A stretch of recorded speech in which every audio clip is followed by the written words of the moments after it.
Pour la première fois, Israël s'attaque aux responsables houthis au Yémen. Jeudi 28 août, le premier ministre houthi et plusieurs ministres ont été tués dans une attaque ciblée inédite à Sanaa. This is the 16th time that Israel has struck Houthi-held territories in Yemen. But what was different this time was that it wasn't just aiming at infrastructure. This time, it was aiming at a gathering of key government leaders. Alors que les Houthis ont organisé des funérailles lundi 1er septembre, les menaces de représailles se multiplient. Alors pourquoi cette escalade maintenant et quelles pourraient en être les conséquences dans la région? Nous avons posé nos questions à Elisabeth Kendall. Threatening the leaders of the Houthis is not that new. They have always said that they could potentially at some point start taking out Houthi leaders. What's new is that they haven't done that yet, particularly.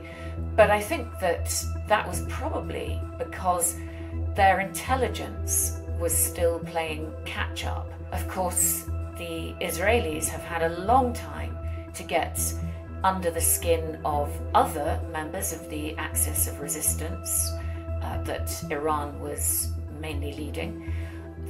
Groups like Hamas or like Hezbollah, but it had not got great intelligence on the Houthis. They had not been a big priority for Israel until the last couple of years. And so what we're seeing now is that the intelligence of Israel has probably started to improve and that they're now able to target leaders. I doubt that this is a one-time warning from Israel because the Houthis are unlikely to listen to it as a warning. So I see this as two very hardline groups who both believe that God is on their side. Both of them think that they're on the winning side, and both of them typically become more hardline the more opposition they encounter. So I would see this as the beginning of an escalation between the Houthi regime in Yemen and the Netanyahu administration in Israel. These were not military leaders that were targeted last Thursday by Israel. The government that the Houthis have, this government is largely symbolic. It's a respectable face for a political leadership, but they are not the decision makers. They're not the strategists. And so it's not a massive blow to the Houthis, except, of course, in terms of their pride and their honour. It's likely that the Houthis still have significant military capability. And the reason for that is that despite the very intense airstrikes, particularly by America, which launched 7 weeks of intense airstrikes between March and May against the Houthis, they have managed to keep going. They have a lot of experience of hiding their weaponry. They've had many years to build up stockpiles of weaponry, and they have the capability to produce weaponry domestically, albeit not as sophisticated as what they have been getting from Iran. So, in short, I would expect this to become more intense, a conflict, rather than less intense in the short term. The escalation between the Houthis and Israel could have negative knock-on effects around the region.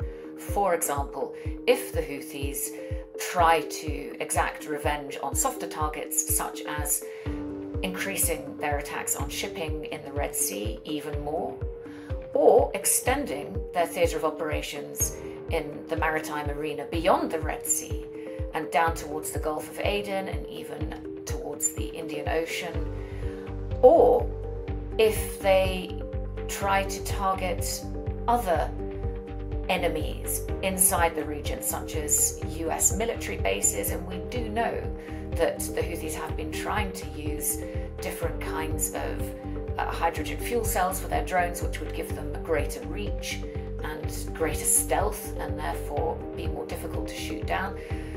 Or they could just decide to turn their guns on allies of the United States, such as Saudi Arabia and the UAE, by trying to target infrastructure, oil infrastructure, water infrastructure inside those Gulf allies of the United States, which is of course Israel's biggest supporter. So yes, this could be worse. This could have knock-on effects around the region. It's possible. I think a de-escalation is unlikely other than through a diplomatic agreement, but this could certainly be helped by bringing an end to the war in Gaza, because that takes away the rationale, at least the public rationale, that the Houthis are putting out there. So if there were an end to the war in Gaza, it would be very difficult for the Houthis to justify the continuation of their operations, and at least they would have to come to some kind of tactical halt in the short term.